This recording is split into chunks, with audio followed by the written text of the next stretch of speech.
Mari kita satu dalam doa. Kami bersyukur Tuhan untuk pagi hari ini.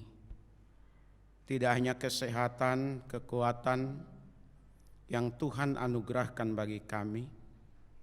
Tidak hanya kami disertai dalam perjalanan dari rumah masing-masing tiba di tempat ini untuk beribadah.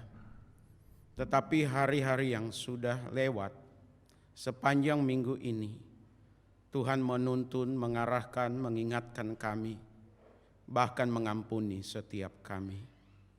Pada kesempatan ini kami juga hendak merenungkan firman-Mu. Kami mohon Tuhan nyatakan firman-Mu bagi kami sekalian. Tidak hanya sidang jemaat-Mu yang dibekali, tetapi hamba-Mu juga, setiap kami, baik yang ada di ruangan ini maupun yang di rumah masing-masing. Bahkan suatu saat mereka yang di luar sana, yang akhirnya melihat pemberitaan firman Tuhan hari ini, mereka juga dilengkapi, diberkati oleh Tuhan. Karenanya urapan yang baru hamba mohonkan kepada Tuhan, sehingga hamba-Mu tidak bersalah di dalam berkata-kata, tetapi hamba-Mu berkata-kata sesuai dengan tuntunan Tuhan, arahan Tuhan. Terima kasih banyak Bapa di sorga. Ini doa kami, di dalam nama Tuhan Yesus kami berdoa bersyukur. Haleluya. Amin. Silakan duduk. Salam. Ya, saya tidak lagi mengajak kepada kita untuk mengulang bacaan kita hari ini yang diambil dari 2 Timotius 4 ayat 1 sampai 4. Tapi sidang jemaat dapat melihat pada saat kita melihat pokok-pokok atau bagian-bagian yang berkaitan dengan bacaan kita. Tema kita hari ini, Here I Stand. Ya, saya pikir ini lagunya band yang ada di Jepang begitu ya. Tapi apa sih maksudnya dari tema ini? Kita lanjut lebih dulu. Silakan dilanjutkan. Dari segi pendahuluan, ada banyak hal yang berubah yang kita temui. Saya ulang, ada banyak hal yang berubah yang kita temui dalam banyak hal di kehidupan ini. Dulu orang berkomunikasi pakai surat, ya. Sekarang udah bisa pakai WA, pakai apapun. Dulu kita untuk mendapatkan berita atau kabar memerlukan waktu berminggu-minggu, berbulan-bulan, bahkan 1 tahun kemudian baru kita bisa dapatkan. Lalu dunia pekerjaan juga berubah begitu ya, dalam perubahan yang luar biasa. Dengan kemajuan teknologi, segala sesuatu menjadi cepat, tepat dengan hasil yang memuaskan.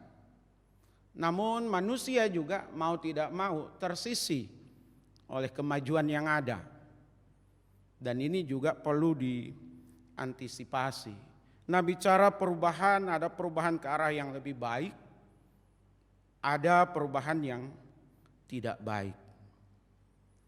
Maka perlu diantisipasi. Bicara antisipasi, apakah kita mengikuti perubahan-perubahan yang ada, menyesuaikan diri, atau kita tetap pada pola yang lama, ya, tidak mau berubah. Maka kata orang, kalau kita tidak mau berubah, kita yang akan ditindas, kita yang akan jadi korban dari sebuah perubahan. Maka kita tetap pada prinsipnya, termasuk dunia spiritualitas kita. Apakah kita tetap seperti yang diharapkan, seperti yang diinginkan? Apakah kita tetap pada pondasi semula di dalam menyikapi semua perubahan yang ada? Maka saya pikir kemunculan tema ini berkaitan dengan perubahan-perubahan yang terjadi itu. Apalagi saya melihat tema-tema yang diusung sepanjang bulan ini. Bagaimana bicara tentang reformasi, bagaimana bicara tentang memperbaharui diri.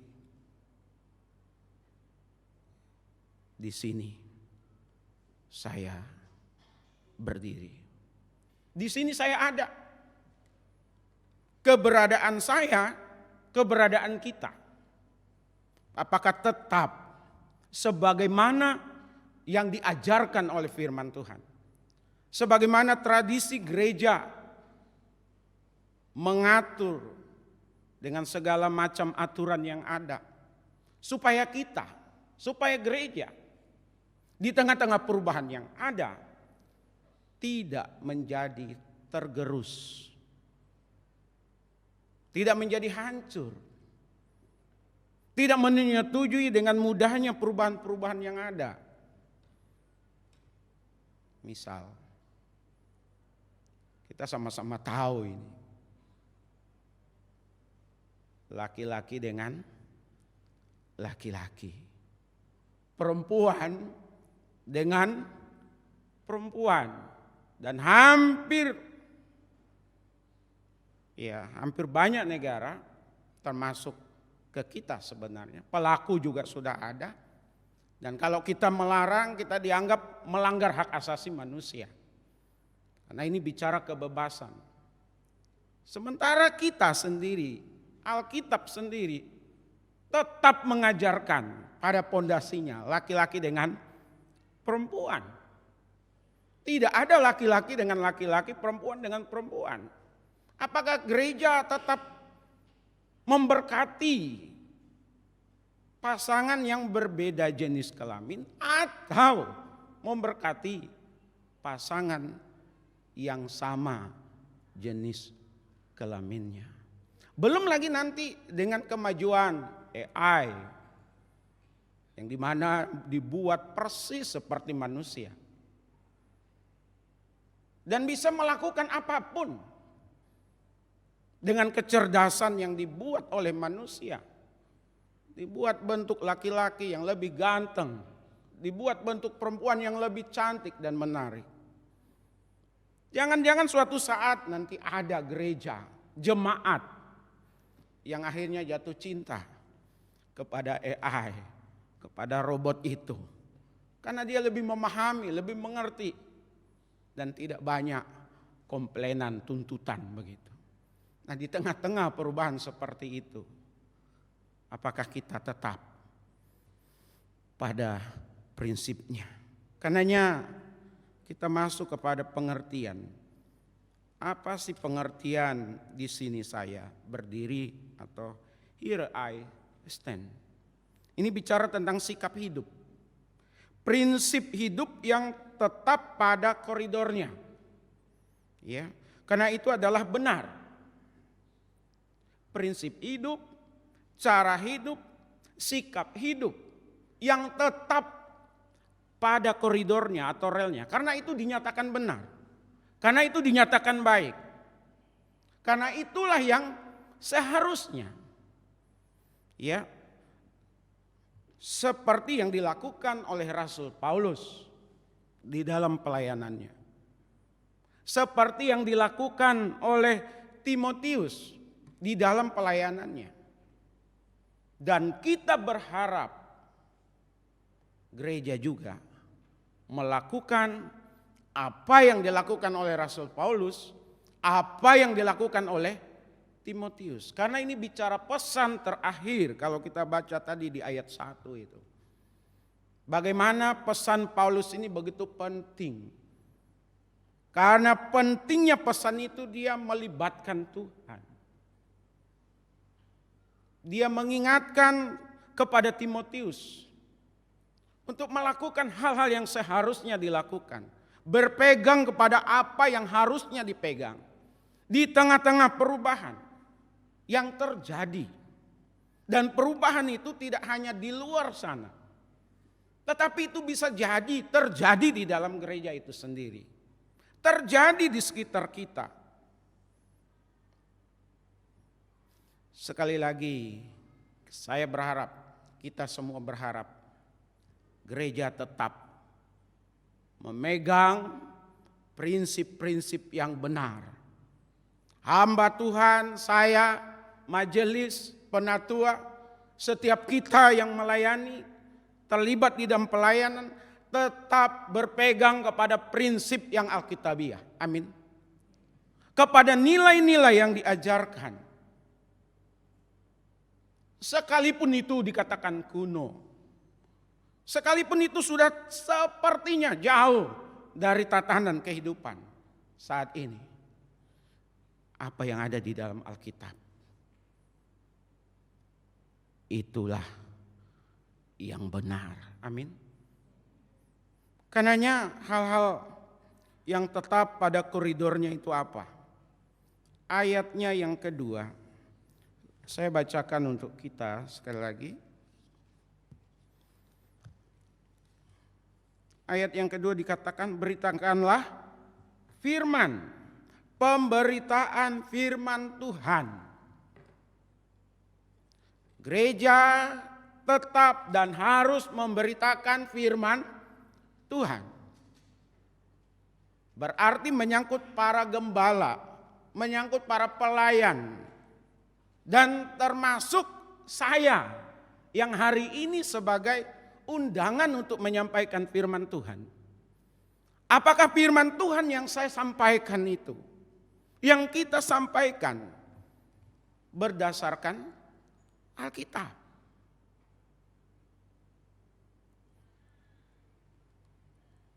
Apakah penggalian saya, hermeneutik saya sudah tepat atau tidak? Jangan-jangan saya ini kompromi. Yang penting sidang jemaat senang. Yang penting besok saya diundang lagi. Maka saya harus berhati-hati berkhotbah. Jangan sampai menyinggung sidang jemaat. Jangan sampai menegur sidang jemaat. Jangan sampai khotbah saya menjadi koreksi bagi jemaat. Sehingga besok tahun depan saya nggak diundang lagi. Apa yang demikian? Ini pertanggungjawaban sidang jemaat. Pertanggungjawaban kami sebagai hamba-hamba Tuhan. Pertanggungjawaban majelis penatua yang sudah bisa berkhotbah. Di tengah-tengah arus yang terjadi saat ini.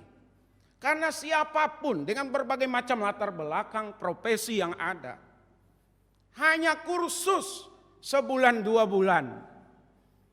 Karena dia jago di bidangnya. Hanya kuliah setengah tahun.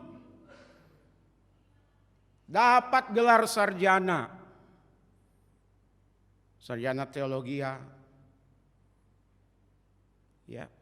Lalu sudah mulai berkhotbah. Baru bertobat.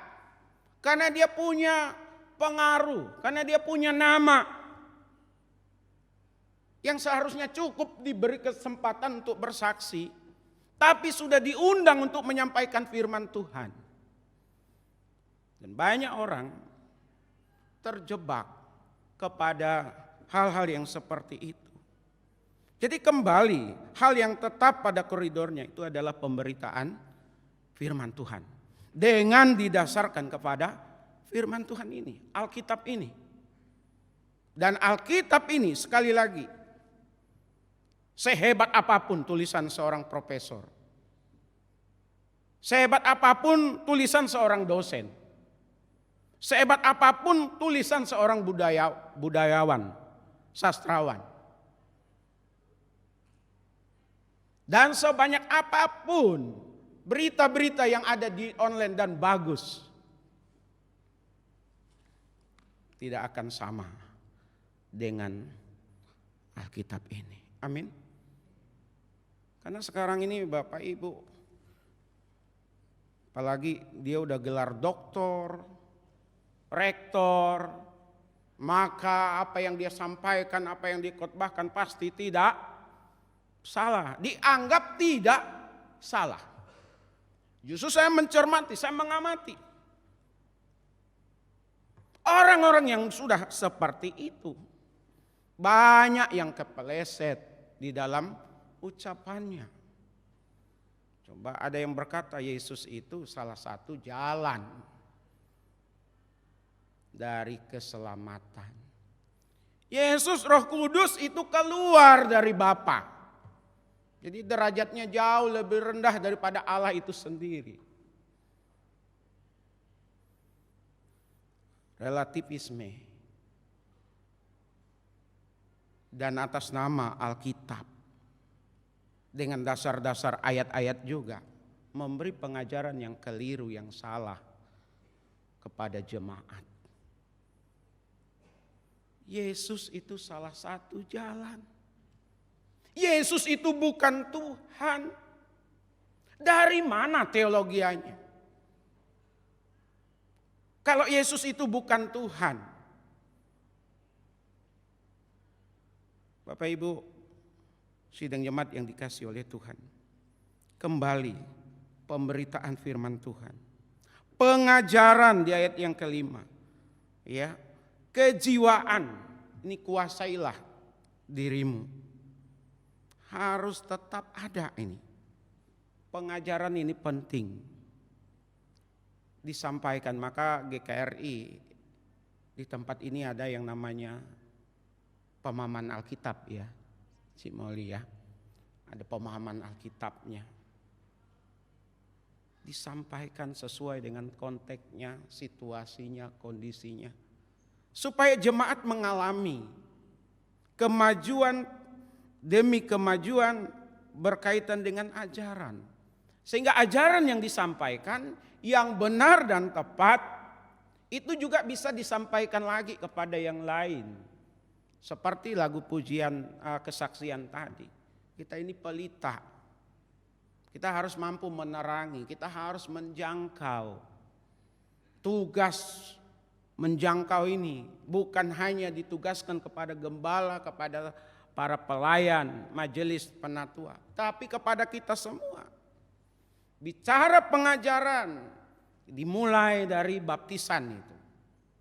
Setiap orang mau dibaptis wajib dikatekisasi.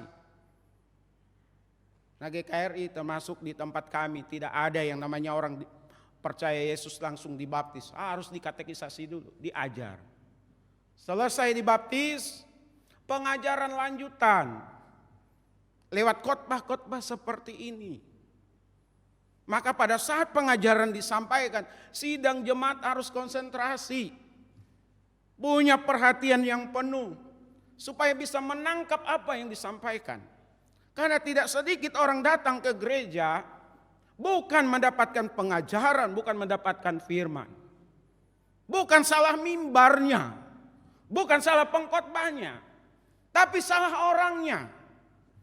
Yang datang bukan untuk dengar firman. Yang penting datang ke gereja. Soalnya sidang jemaat mencari apa sih di gereja ini? Kita datang berkumpul ini cari apa? Hanya sebatas pelayanan? Saya kira tidak.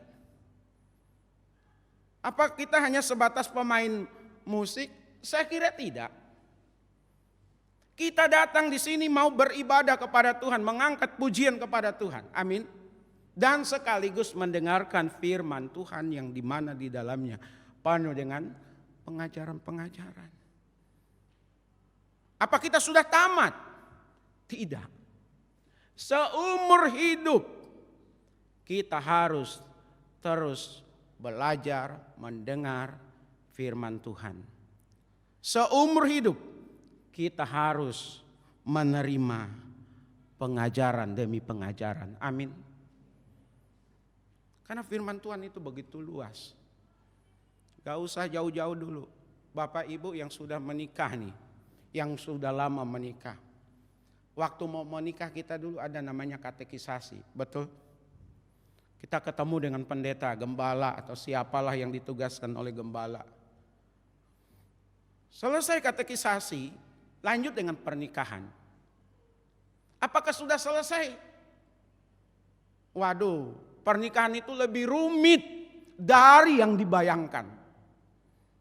Bicara masalah pasangan hidup, bicara masalah mendidik anak, bicara nanti bagaimana anak mencari jodoh. Ini harus ada firman Tuhan. Makanya dalam pengajaran, dalam pemberitaan firman, itu bukan hanya tugas dari gembala, para hamba Tuhan, tetapi tugas seluruh sidang jemaat. Amin. Karena yang ketemu dengan anak masing-masing dari sidang jemaat adalah sidang jemaat. Gak mungkin setiap saat harus telepon pendeta, gembala. Mau tidak mau harus disampaikan. Ini gak apa-apa ya, ini, saya kasih contoh ini sidang jemaat. Contoh keluarga saya sendiri ini. Waktu menjelang puasa, waktu puasa itu anak saya nomor 2 itu saya lihat belum datang. Udah jam 7 malam belum datang. Katanya pergi dari rumah dari siang. Kemana? Saya carilah informasi. Katanya jalan sama pacarnya. Anak kelas 1 SMA. Lalu saya WA. Saya telepon. Di mana? Sedang nonton. Oke, nonton. Ditunggu nggak datang-datang lagi. Kemana ini? Ternyata habis nonton buka puasa bersama. Tahu ya maksudnya buka puasa bersama? Berarti pacarnya orang yang tidak seiman. Anak seorang pendeta pacaran dengan anak orang yang tidak seiman. Oke, pulang saya kasih tahu. Jangan ya, tidak boleh ya. Berikutnya minta duit. Pak mau jalan. Kemana? Nonton. Sama siapa? Dia nggak berani jawab. Kamu pacaran, nonton, makan, masih pakai uang bapakmu. Dan bapak minta kamu sudahi, selesaikan. Karena kalau tidak seiman, terang sama gelap, mana mungkin bisa menyatu. Itu bicara pengajaran sidang jemaat. Kutiplah ayat-ayat Alkitab. Beritahu kepada anak-anak kita. Tantangan yang mereka hadapi memang seperti itu. Siapa lagi yang akan memberi pengajaran kepada anak-anak kita kalau bukan kita? Amin. Siapa lagi yang akan memberi pengajaran kepada sidang jemaat kalau bukan hamba Tuhan, gembala sidang dengan staf yang ada. Tetaplah pemberitaan firman Tuhan, pengajaran. Dan termasuk di ayat yang kelima itu saya pakai ada istilah jiwa itu ya. Ayat yang kelima. Tetapi kuasailah dirimu. Ya. Kejiwaan. Tetapi kuasailah dirimu dalam segala hal. Emosi kita, perasaan kita, keinginan kita, kehendak kita. Kita semua harus bisa. Di tengah-tengah situasi yang berubah, keadaan yang berubah, bagaimana kita mampu menguasai diri kita. Untuk tidak mudah terbawa, untuk tidak mudah ikut-ikutan.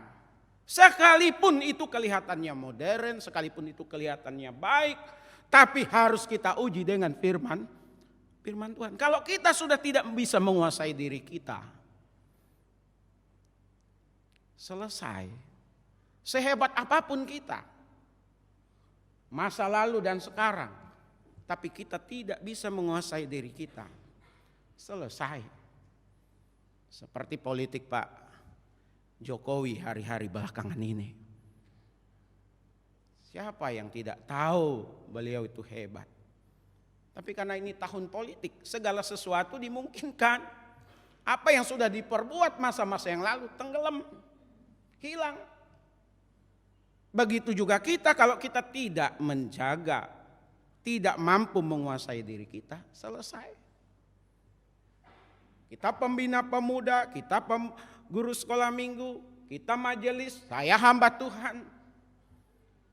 Prinsipnya firman Tuhan mengajarkan apa? Setia kepada pasangan. Jaga kekudusan hidup. Tapi kalau saya lihat istri orang, lihat anak gadis orang, lalu saya tertarik, dia kasih perhatian, saya nggak bisa menguasai diri, bahwa itu sesuatu yang salah, keliru, besok-besok saya bisa tinggalkan istri dan anak. Besok-besok akan berita yang Bapak Ibu dapatkan, pendeta Paran, apa bahasanya Pak Bin? Pendeta Paran selingkuh. Kalau sudah begitu, berani undang saya datang ke sini? Berani undang saya? Kalau ada yang berani undang saya seperti itu, berarti kita sama-sama menuju jalan yang sesat. Jalan yang jauh dari apa yang Tuhan kehendaki. Penguasaan diri. Termasuk mengajar. Mengharapkan perubahan. Ya sabarlah. Kemudian daya tahan. Punya daya tahan. Berkhotbah itu tidak mudah. Mengajar itu tidak gampang. Sama seperti bapak ibu mengajari anaknya, menasehati anaknya. Apa langsung didengar? Tidak. Saya berbagi pengalaman. Selesai khotbah, saya dipanggil. Khotbah itu bicara tentang keberanian untuk mengungkapkan sesuatu. Makanya tadi kan ada tegurlah, nasihatilah. Dari awal saya katakan juga bicara apa? Bicara tentang bisa jadi firman Tuhan yang disampaikan itu disalah pahami. Saya dipanggil. Apa maksud Bapak Pendeta khotbah seperti ini? Saya dengar dari A sampai Z ngomongnya. Setelah itu baru saya sampaikan. Ya hamba Tuhan mau didikte khotbahnya. Saya nggak bisa Bapak Ibu. Kalau diundang lagi ya puji Tuhan, nggak diundang juga nggak apa-apa. Menghadapi orang-orang model begitu, termasuk Bapak Ibu. Anak zaman sekarang dinasehati dia bisa pakai dalil-dalil. Jawaban-jawaban yang luar biasa, membolak-balikan apa yang kita sampaikan. Kalau kita tidak punya daya tahan, termasuk dalam dunia pelayanan.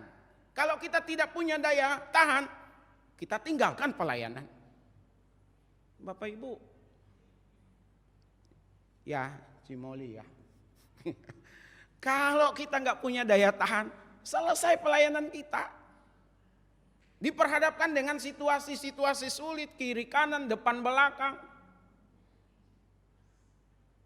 Dengan segala macam keinginan. Sering gak dianggap, diremehkan, disepelekan, diatur. Kita harus ikuti semua kemauan yang ada. Miliki daya tahan. Bapak Ibu tidak boleh menyerah menasihati anaknya. Biarpun anak itu sudah tua, maksudnya sudah berumah tangga, perlu tetap dinasehati. Amin. Biarpun dia memiliki posisi yang baik, pintar, duitnya banyak, Kalau dia salah, sampaikan itu salah. Amin.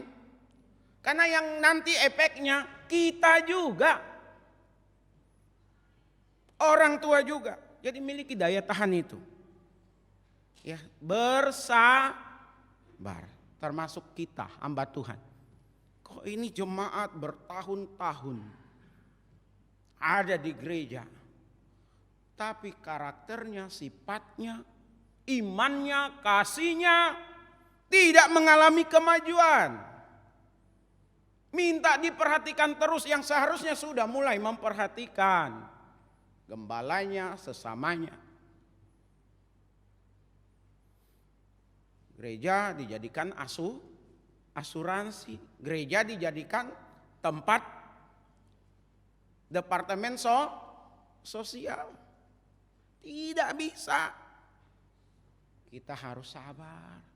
Tunggu sampai dia nanti berkecambah. Tumbuh, bertunas. Ada orang itu lama benar waktunya untuk mengalami pertumbuhan, perkembangan sampai menghasilkan buah. Tapi ada yang memang cepat. Kalau yang cepat-cepat ini kan kita nggak perlu sabar. Tapi kalau yang lambat dan lain sebagainya perlu ada kesabaran. Di ayat yang kelima harus ada daya tahan, bicara kesabaran. Kemudian tanggung jawab dalam pekerjaan dan pelayanan. Ayat yang kelima. Saya akan bacakan sekali lagi untuk kita. Ayat yang kelima, tetapi kuasailah dirimu dalam segala hal, sabarlah menderita. Itu yang saya katakan tadi, memiliki daya tahan.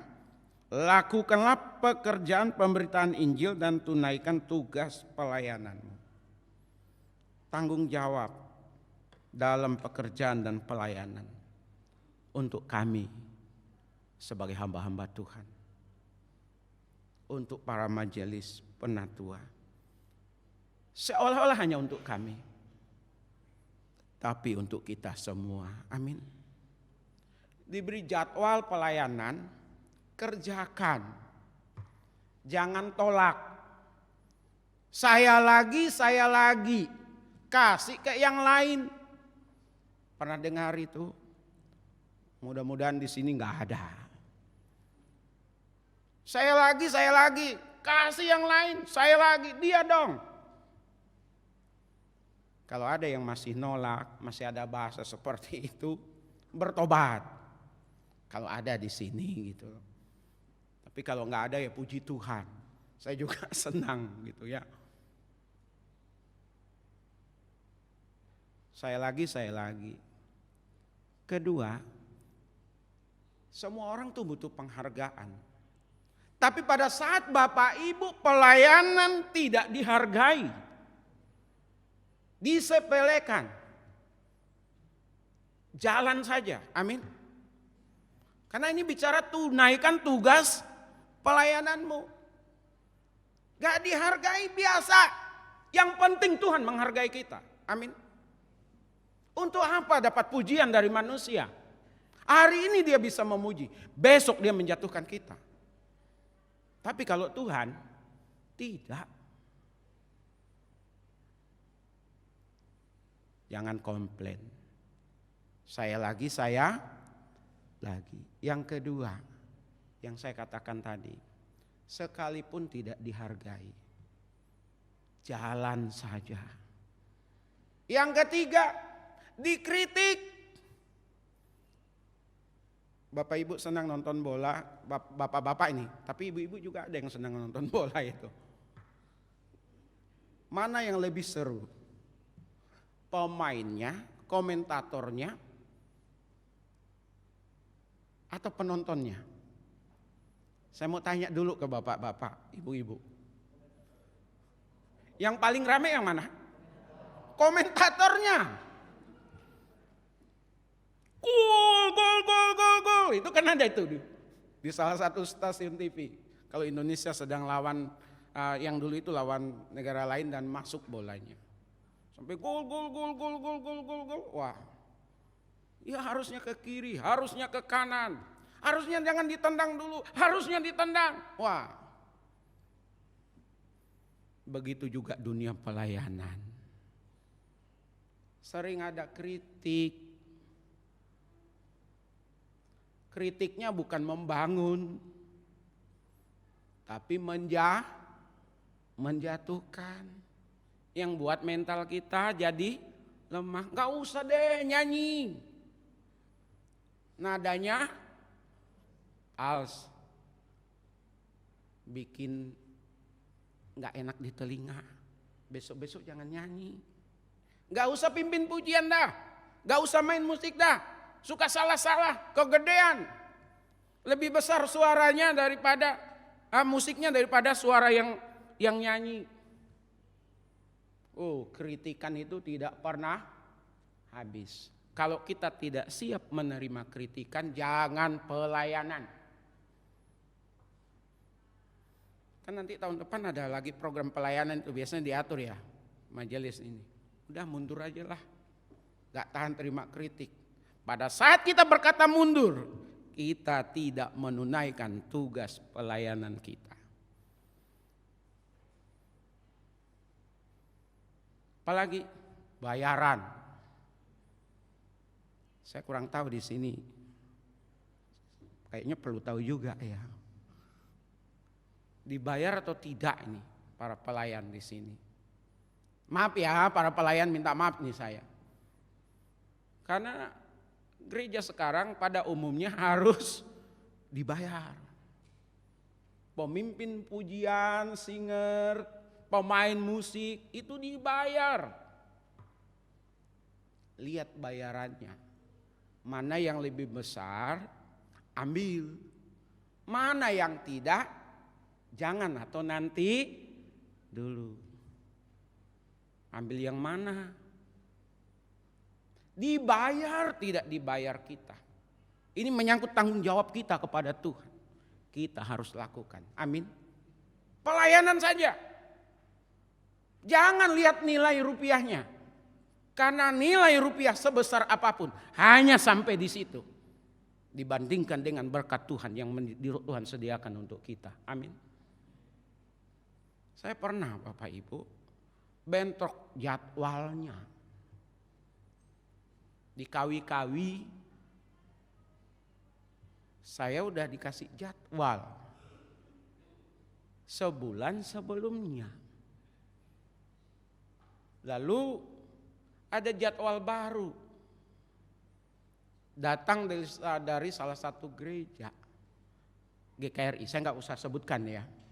Gereja GKRI mana? Saya nggak usah sebutkan.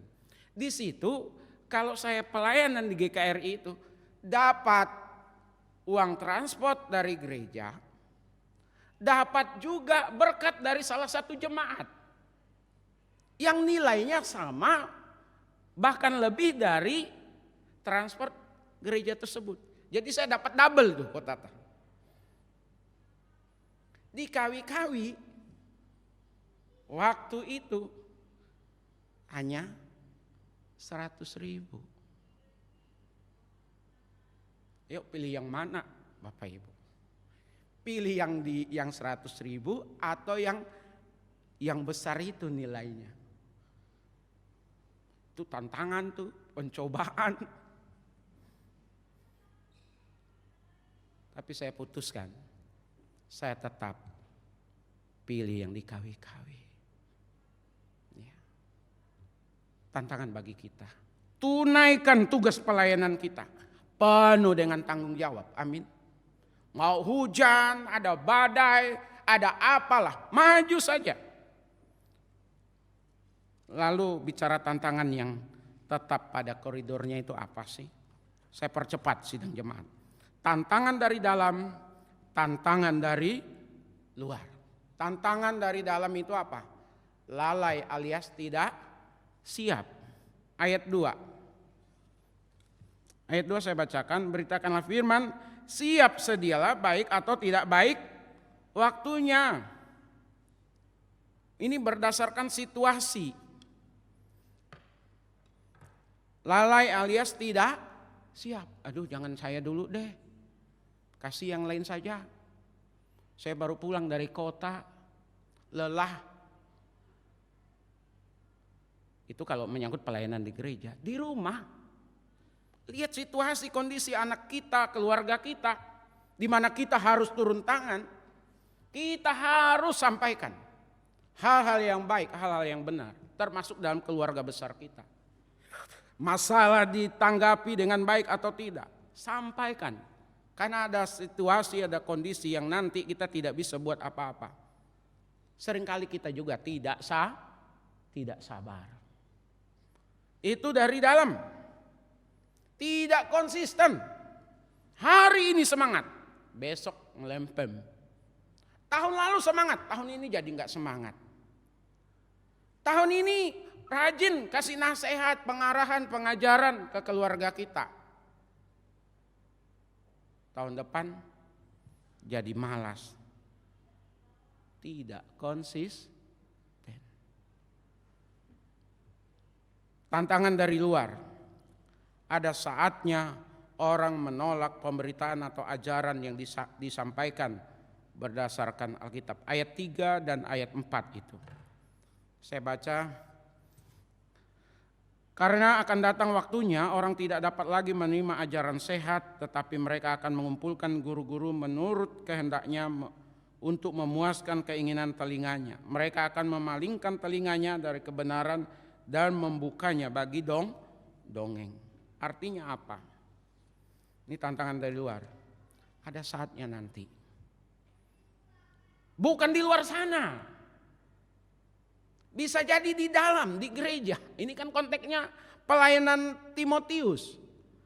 Paulus kepada Timotius. Di mana ada saatnya nanti orang itu tidak mau dengar apa yang disampaikan. Menolak. Udah jangan dia deh. Yang lain aja. Yang tadi pakai istilah profesional. Yang ahli pada bidangnya. Yang baru bertobat tapi dia terkenal. Itu yang diundang. Yang pandai membuat lawakan-lawakan. Pandai memotivasi orang. Tapi tidak didasarkan kepada firman Tuhan. Itu yang ada. Bahkan ada gereja sekarang ini panggil pengusaha untuk khotbah. Saya ulang ya, panggil pengusaha untuk khotbah. Apakah pengusaha itu sekolah teologi? Enggak, majelis bukan. Yang penting bisa ngomong. Udah bisa ngomong, dia tidak terima uang transport. Malah persembahannya gede. Jadi gereja itu untuk mendapatkan uang dari pengusaha. Diberi mimbar untuk khotbah.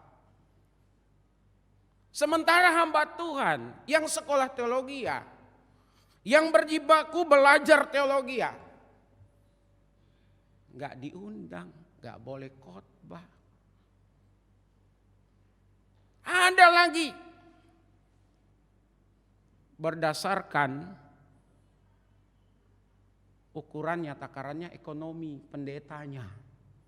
Kalau pendetanya mobilnya mobil biasa, besok nggak diundang lagi. Jadi yang diundang apa? Yang pakai Fortuner, apalagi merek-merek mobil yang bagus-bagus itu, Mercedes Benz atau apalah. Karena itu menunjukkan dia dekat sama Tuhan. Karena dia dekat sama Tuhan, dia diberkati. Karena dia diberkati, maka dia menyampaikan firman Tuhan. Jemaat juga akan diberkati. Nah, kalau kelasnya kelas saya, kemana-mana pakai motor nggak diundang. Ada gereja yang seperti itu sidang jemaat. Saya berani ngomong begini karena sudah mendapat berita-berita seperti itu, kenyataan. Tapi jemaat di sini sih nggak begitu ya. Pak Pendeta Farhan nggak usah diundang lagi, nggak diberkati Tuhan, kesini aja pakai motor. Oh, puji Tuhan nggak diundang. Memang gampang tuh. Untuk khotbah itu persiapannya. Bapak Ibu nyanyi, saya masih doa di situ, Tuhan tolong. supaya berani nyampaikan firman Tuhan, supaya ada percaya diri, supaya diurapi Tuhan. Kalau boleh memilih, nggak usah khotbah sidang jemaat. Tapi karena ini tugas panggilan sulit. Tapi nanti memang akan ada waktunya. Orang-orang udah nggak mau dengar firman Tuhan. Yang lebih bagus tuh yang para motivator, motivasi terus, ya. Kemudian ada saatnya tampil pemberita, pengajar tanpa didasarkan pada Alkitab. Yang penting bisa ngomong. Ini udah banyak nih sidang jemaat. Ya, yang penting bisa ngomong, bisa bicara. Undang. Dan berlomba-lomba sekarang ini orang mau jadi pengkhotbah.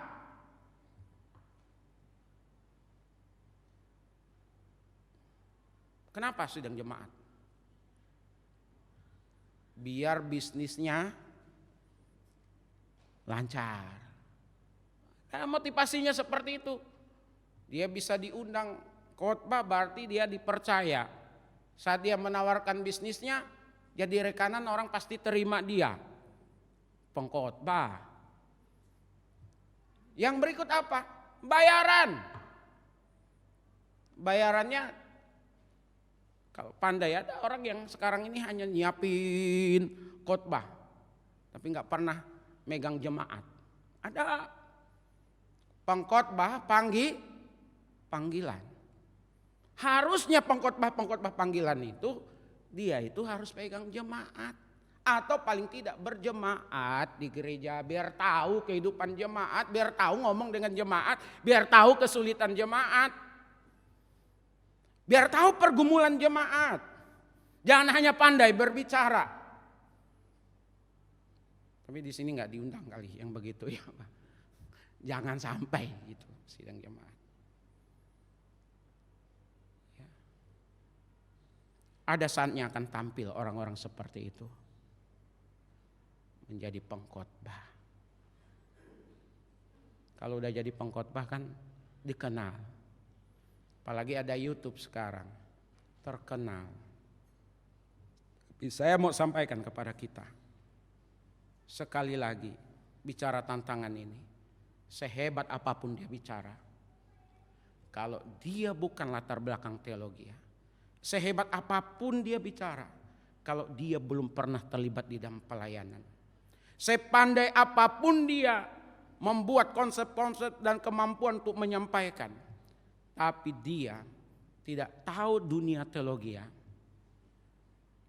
saya mau sampaikan kepada kita, jangan pernah didengar. Amin. Di YouTube kan banyak itu. Sekalipun dokter keluar konteksnya dari Alkitab, kita harus berani berkata ajarannya keliru, membawa orang di dalam kesesatan.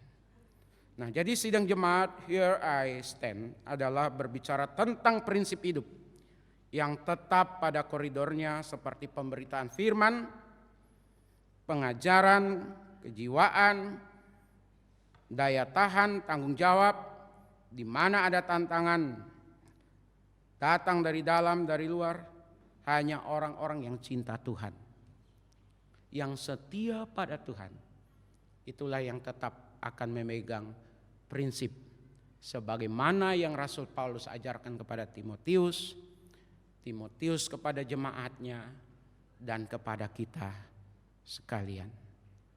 Amin. Tuhan Yesus memberkati kita semuanya. Mari kita satu di dalam doa. Bapa di sorga, kami berterima kasih untuk kesempatan ini. Kami harus punya prinsip pegangan hidup yang tetap berdasarkan firman Tuhan. Di dalam kami melayani, di dalam kami mengajar kepada keluarga kami, di dalam kami memberitakan firman Tuhan atau mengabarkan Injil kepada orang-orang yang belum percaya. Kami tetap konsisten sebagaimana Rasul Paulus dan Timotius, sehingga kami tidak tergerus oleh perubahan-perubahan yang ada. yang sepertinya enak, yang sepertinya bagus, tetapi justru itu yang menyesatkan. Berkati kami semua, berkati gereja GKRI Kelapa Gading, dan berkati program mereka untuk tahun yang akan datang, termasuk untuk gembala, majelis penatua, dan seluruh pelayanan Tuhan di tempat ini. Ini doa kami, hanya kepada Tuhan Yesus Kristus kami berdoa dan mengucapkan syukur kami. Amin.